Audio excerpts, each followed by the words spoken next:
ક્લાસની અંદર આપણે લાસ્ટ સુધી એના પુરાવા એટલે કે એવિડન્સીસ ઓફ એવોલ્યુશન સુધી ડિસ્કસ કર્યું અને આજે આપણે જોવાના છીએ બાયોલોજિકલ એવોલ્યુશન એટલે કે જૈવિક ઉદ્વિકાસ. તો બાયોલોજિકલ એવોલ્યુશન જે છે અથવા જૈવિક ઉદ્વિકાસ જે છે એની કેટલીક થિયરીઝ છે.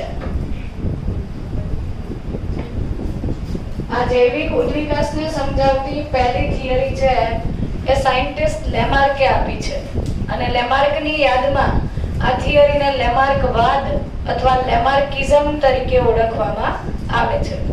તો લેમાર્કિઝમ જે છે અથવા લેમાર્કે આપેલો સિદ્ધાંત જે છે લેમાર્કિઝમ, લેમાર્કની થિયરી જે છે એમાં વૈજ્ઞાનિક લેમાર્કે એવું સૂચિત કર્યું કે સજીવોની અંદર પોતાના જીવનકાળ દરમિયાન જે પણ લક્ષણો ઉદ્ભવે, કેટલાક લક્ષણો એવા છે કે જે આપણને હેરિડિટીમાં મળે, વારસામાં મળે.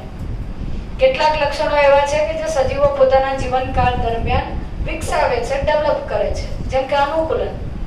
તો એ ઉપાર્જિત લક્ષણો જે છે એ પછીની પેઢી એટલે કે સંતતિને વારસામાં મળે છે, એવું લેમાર્કે કીધું. ઉપાર્જિત લક્ષણોના વારસાનો સિદ્ધાંત એટલે Lamarckism. Theory of inheritance of acquired characters, inheritance of acquired characters, ઉપાર્જિત લક્ષણો જે છે તેના વારસાનો સિદ્ધાંત એટલે લેમાર્કિઝમ. અને આ જે લેમાર્કવાદ છે એ વૈજ્ઞાનિક લેમાર્કે કયા બેઝ પર સમજાવેલો, એને કેટલાક ઓબ્ઝર્વેશન્સ કરેલા, કેટલાક એક્સપેરિમેન્ટ કરેલા અને એના ઉપરથી એને આ થિયરી આપેલી છે. તો લેમાર્કિઝમ જે છે અથવા લેમાર્કવાદ જે છે એનો પહેલો મુદ્દો છે કે ઇન્ટરનલ અર્જ ઓફ ઓર્ગેનિઝમ. સજીવ જે છે એની અંદર કોઈ ઉપાર્જિત લક્ષણો આવે છે એના માટે સજીવોની અંદર ઇન્ટરનલ અર્જ, આપણી આંતરિક ઈચ્છાઓ જવાબદાર છે. મતલબ કે તમે જેવું ઈચ્છો એવા તમારા અંગો થાય.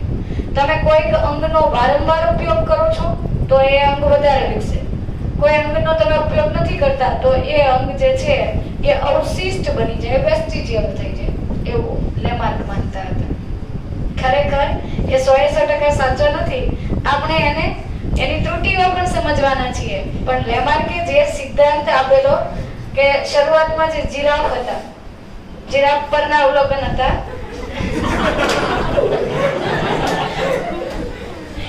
જીરાફના અવલોકન પરથી એને એવું કીધું કે પહેલા જે જીરાફ હતા એ ગ્રેઝિંગ હતા, મતલબ કે શું કરતા હતા, ઘાસચારો ખાતા હતા.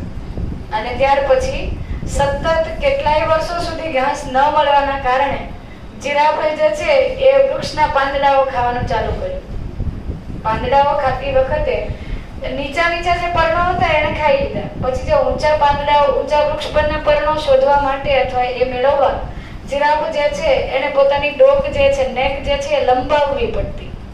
અને એના કારણે આવું સતત થવાના કારણે એની ડોક જે છે એ લાંબી થઈ ગઈ. એટલે જો તમે પણ ઈચ્છો કે તમારી ડોકી મતલબ કે નેક લાંબી કરવી છે તો આવું થઈ શકે, એવું લેમાર્ક માનતા હતા. ખરેખર એ 100% સાચું નથી. તો એ સમજીએ કે એને આ સિદ્ધાંત કેવી રીતે સમજાવ્યો. પહેલા તો એને એ મુદ્દો આપ્યો કે ઇન્ટરનલ અર્જ ઓફ ઓર્ગેનિઝમ એટલે કે સજીવોના અંગો સજીવોની ઈચ્છા મુજબ ચેન્જ થાય. દાખલા તરીકે તમે સતત એક્સરસાઇઝ કરો છો, સતત કસરતના લીધે, સતત એક્સરસાઇઝના લીધે તમારા જે મસલ્સ જે છે, સ્નાયુઓ જે છે ડેવલપ થાય છે. પરંતુ દરેક વખતે જીવન પર્યંત ધડકતું જે હૃદય છે, સતત ધબકતું જે હૃદય છે એ મોટું થઈ જતું નથી કે એની કાર્યક્ષમતા વધી જતી નથી. તો આ બધા એના ડ્રોબેક્સ છે. પહેલા આપણે એનો સિદ્ધાંત સમજીએ, પછી આપણે એની ત્રુટીઓ જે છે, મર્યાદાઓ છે એ ડિસ્કસ કરીશું. ઇન્ટરનલ અર્જ ઓફ ઓર્ગેનિઝમમાં લેમાર્કે એવું સમજાવ્યું કે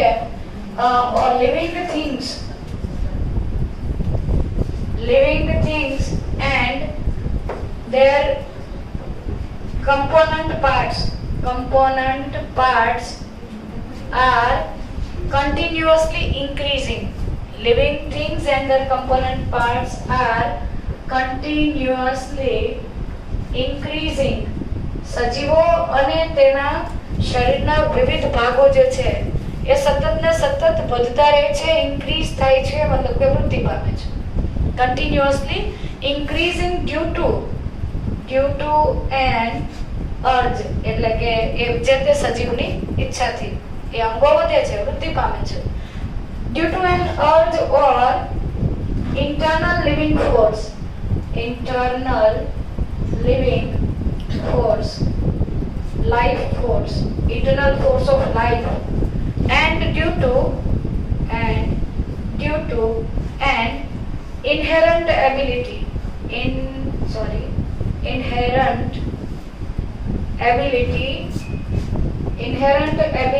of organism itself. આ એનું સ્ટેટમેન્ટ હતું. સજીવો એટલે લિવિંગ થિંગ્સ, જીવંત વસ્તુઓ, જીવંત સજીવો, અને એમના કમ્પોનન્ટ પાર્ટ એટલે કે જે તે સજીવની રચના કરતા જે ઘટકો છે, આ ઘટકો સતત ને સતત શું થાય છે? વધતા રહે છે, વૃદ્ધિ પામતા રહે છે. ડ્યુ ટુ એન અર્જ એટલે કે જે તે સજીવની ઈચ્છા મુજબ, જે સજીવને જે અંગ વધારે વિકસિત કરવું છે એ અંગનો જે તે સજીવ વધારે ને વધારે શું કરે છે? ઉપયોગ કરે છે. So, living things and their component parts are continuously increasing due to an urge, સજીવની ઈચ્છા પ્રમાણે. અથવા બીજું એક રીઝન હોઈ શકે ઇન્ટરનલ ફોર્સ ઓફ લાઈફ, મતલબ આપણને જીવંત રાખતું આપણા જીવનની જે વિશેષ ઘટનાઓ છે એના કોઈક દબાણથી, એના કોઈક રીઝનથી આપણા અંગો વધે છે. દાખલા તરીકે જે સજીવો, જે મનુષ્યની વાત કરીએ, જે લોકો એકદમ વિષુવવૃત્તની નજીક રહે છે, જ્યાં સૂર્યના કિરણો એકદમ સીધા પડે, એવા લોકોના સ્કિન જે છે, ત્વચા જે છે, એનો રંગ ઘેરો છે, વધારે મેલેનિન બને છે. તો એ એક એન્વાયરમેન્ટલ ફોર્સ હતું, બરાબર ને? અને એની સામે અનુકૂલન સાધવા જે તે વ્યક્તિએ પ્રયત્ન કર્યો. તો living force or due to an inherent ability of organism itself, આપણી અંદર એક વારસાગમન છે કે જન્મ બાદ સજીવો જે છે એના અંગો, સજીવોની હાઈટ, બોડી વગેરે વધે છે. ત્યાર પછી એણે એ પણ સમજાવ્યું કે ઇન્ટરનલ અર્જની સાથે સાથે સજીવોની અંદર બીજું પણ જવાબદાર છે environmental changes. Environmental change and need for, or we can say new needs, extra needs. પર્યાવરણ બદલાતું ગયું તો સજીવની જરૂરિયાત પણ કેવી થાય?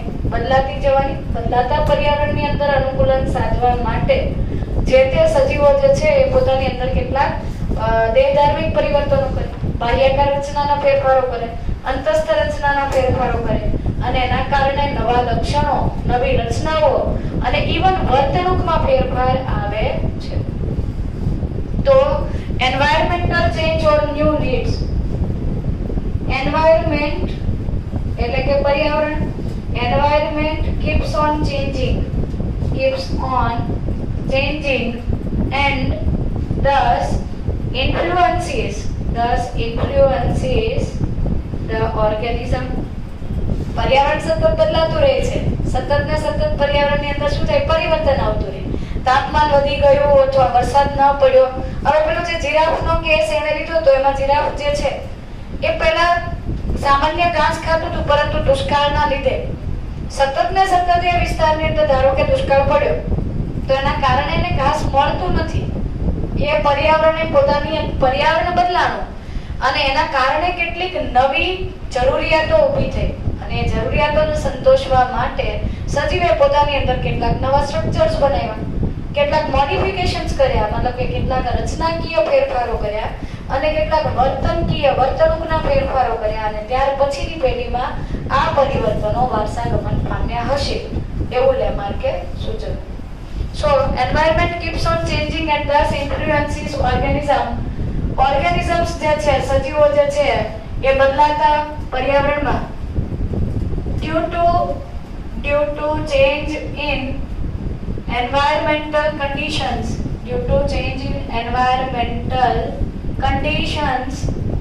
organism new needs will be created. પર્યાવરણમાં પરિવર્તન થવાથી સજીવની અંદર કઈક નવી જરૂરિયાતો ઊભી થઈ. સર્જાયેલી જે નવી જરૂરિયાતો છે અથવા ન્યૂ નીડ્સ જે છે they can be met with by formation of new structures. મતલબ કે ફરીથી કહું, સજીવોની અંદર ચેન્જીસ લાવવા માટે જવાબદાર છે પર્યાવરણ. પર્યાવરણ જે છે એ સતત પરિવર્તનશીલ છે, એક સરખું પર્યાવરણ રહેતું નથી. અચાનક પર્યાવરણની અંદર કોઈ બહોળું પરિવર્તન આવી જાય છે અને એના રીઝનથી શું થાય છે કે સજીવની અંદર જે તે પર્યાવરણમાં ટકી રહેવા માટે કેટલીક નવી જરૂરિયાતો ઉદ્ભવે છે. ધારો કે હું તમને એક્ઝામ્પલ આપું કે આપણે દરરોજ અબન્ડન્ટ અમાઉન્ટમાં પાણી વાપરીએ છીએ, નાહવા માટે અથવા તો સફાઈ માટે, રસોઈ બનાવવા માટે કે તમે પીવા માટે. કોઈ પણ હેતુસર તમે બહુ ભરપૂર માત્રામાં પાણીનો ઉપયોગ કરો છો. અચાનક એક દિવસ એવી નોટિસ આવે અથવા ન્યૂઝમાં એવું આવે કે 2 દિવસ સુધી આપણા સિટીમાં પાણી નથી આવવાનું, તો આપણે શું કરીએ છીએ, આપણી અંદર બિહેવિયર ચેન્જીસ. દરરોજ જે તમે કન્ટિન્યુઅસલી મતલબ કે વધારાનું પાણી વેડફતા હતા એ અચાનક તમે શું કરો છો, એની કરકસર કરો છો. બરાબર? તો આ તો ફક્ત 1-2 જ દિવસ માટેની કન્ડિશન હતી, છતાં પણ તમારી જે રેગ્યુલર પેટર્ન હતી એમાં તમે શું કરી દીધો, ચેન્જ કરી દીધું. સેમ વસ્તુ લેમાર્કે એવું સમજાવ્યું કે પર્યાવરણમાં કંઈક ફેરફારો આવે, પરિવર્તનો આવે, એ પરિવર્તનોને કારણે સજીવોની અંદર કંઈક નવી જરૂરિયાતો ઉદ્ભવે. નવી જરૂરિયાતો જે છે એને સંતોષવા માટે સજીવોની અંદર નવા સ્ટ્રક્ચર્સ બને છે, નવી રચનાઓ બને છે.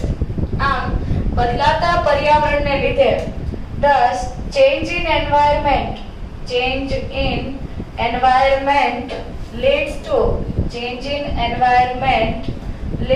leads to formation of or modifications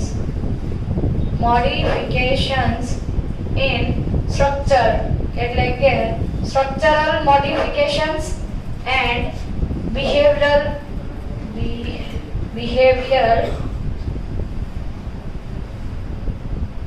changes.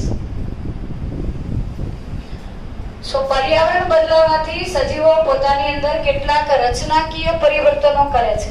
રચનાકીય પરિવર્તનોની સાથે સાથે તેઓ પોતાની વર્તણૂક પણ બદલાવે છે અને આ રીતે સજીવો જે છે એની અંદર કેટલાક નવા લક્ષણો જે છે, નવા કેરેક્ટર્સ જે છે એ ડેવલપ થાય છે. New characters are acquired. આવા લક્ષણોને આપણે કહીશું એક્વાયર્ડ કેરેક્ટર્સ, ઉપાર્જિત લક્ષણો થયા. ઉપાર્જિત લક્ષણો માટેનું ડ્રાઇવિંગ ફોર્સ શું હતું, ઉપાર્જિત લક્ષણો માટેનું જવાબદાર બળ કોણ હતું, કયા રીઝનથી આવું થયું? પર્યાવરણમાં પરિવર્તન આવવાથી. જો પર્યાવરણ એક સરખું રહ્યું હોત તો કોઈ ચેન્જની જરૂર જ નહોતી. બરાબર ને? પરંતુ પર્યાવરણ બદલાવાના કારણે સજીવે પોતાની અંદર કેટલાક નવી રચનાઓ ડેવલપ કરી, નવા રચનાકીય પરિવર્તનો કર્યા, સ્ટ્રક્ચરલ મોડિફિકેશન કર્યા અને બિહેવિયરલ ચેન્જીસ કર્યા. આ રચનાકીય પરિવર્તનો અને વર્તણૂકના પરિવર્તનોના કારણે સજીવોમાં નવા લક્ષણો અથવા ઉપાર્જિત લક્ષણો આવે છે. અને બસ લેમાર્કે એવું કીધું કે એકવાર આવા રચનાકીય કે વર્તણૂકીય ફેરફારો થઈ જાય પછી આ ફેરફારો સતત ને સતત એના પછીની પેઢીમાં શું થાય, વારસાગમન પામે છે. આની સાથે સાથે લેમાર્કે એ પણ સમજાવ્યું કે ફક્ત પર્યાવરણ બદલાવાથી કે સજીવની ઈચ્છા પ્રમાણે એના અંગો છે એ વપરાય છે કે એવું નથી. જેવું પર્યાવરણ બદલાણું એ પર્યાવરણને અનુરૂપ સજીવે કોઈક અંગનો વપરાશ વધારી દીધો અને કોઈક અંગનો વપરાશ એને શું કરી દીધો, ઘટાડી દીધો.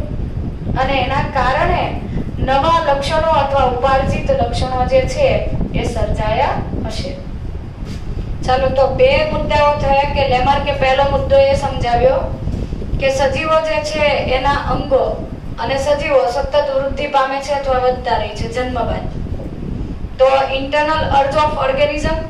અને બીજો મુદ્દો આપણે એ સમજ્યા કે એન્વાયરમેન્ટ જે છે, પર્યાવરણ જે છે એની અંદર થતા પરિવર્તનો એ સજીવોની અંદર પરિવર્તનો લાવવા માટે જવાબદાર છે. Environmental change and new needs એટલે કે નવી જરૂરિયાતો. ત્યાર પછી ત્રીજો મુદ્દો એમણે એ સમજાવ્યો કે યુઝ એન્ડ ડિસયુઝ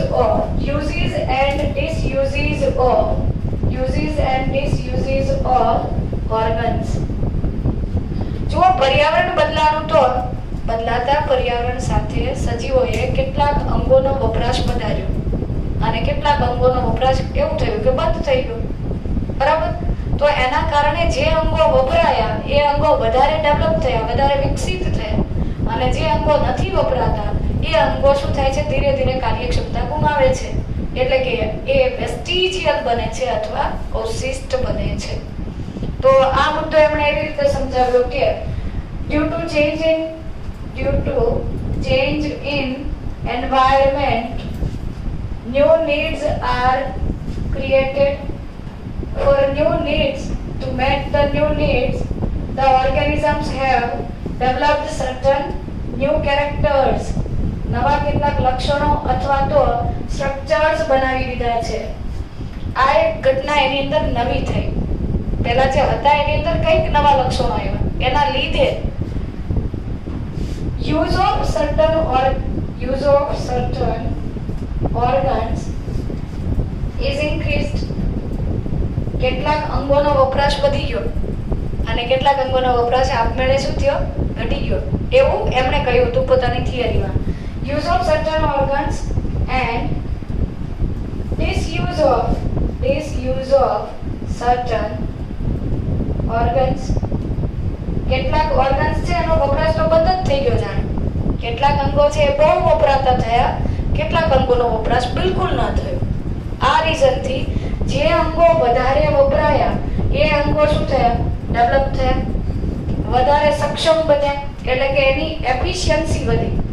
એફિશિયન્સી શું થઈ, ઇન્ક્રીઝ થઈ. અને જે ઓર્ગન્સ નથી વપરાતા they become vestigial or we can say inactive. જે અંગો વપરાય છે એ અંગો વધારે કાર્યક્ષમ બને છે અને જે અંગો નથી વપરાતા એવા અંગો જે છે એ કાર્યક્ષમતા ગુમાવે છે. કાર્યક્ષમતા ગુમાવે છે, આવું લેમાર્કે કહ્યું. અને ત્યાર પછી એને છેલ્લે ચોથો મુદ્દો એ કીધો કે ઇનહેરિટન્સ ઓફ એક્વાયર્ડ કેરેક્ટર્સ. ચોથો મુદ્દો કીધો inheritance of acquired characters. Acquired characters એટલે કે ઉપાર્જિત લક્ષણોના વારસાનો સિદ્ધાંત. ઉપાર્જિત લક્ષણોનું વારસાગમન થાય છે. એટલે સજીવે જે પણ નવા લક્ષણો વિકસાવ્યા, નવા અંગો વિકસાવ્યા, નવી રચનાઓ ડેવલપ કરી, જે અંગો વધારે વાપર્યા એ વધારે વિકસ્યા અને જે અંગો વપરાતા બંધ થઈ ગયા એ કાર્યક્ષમતા ગુમાવી અને વેસ્ટિજિયલ થઈ ગયા. એટલે કે કેવા થઈ ગયા, વેસ્ટિજિયલ નો અર્થ કહેવાય કે અવશિષ્ટ બની ગયા.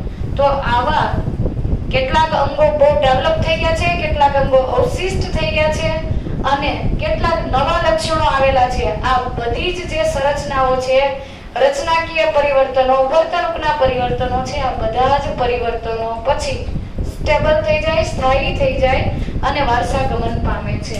તો આ acquired characters, the characteristics or the characters which are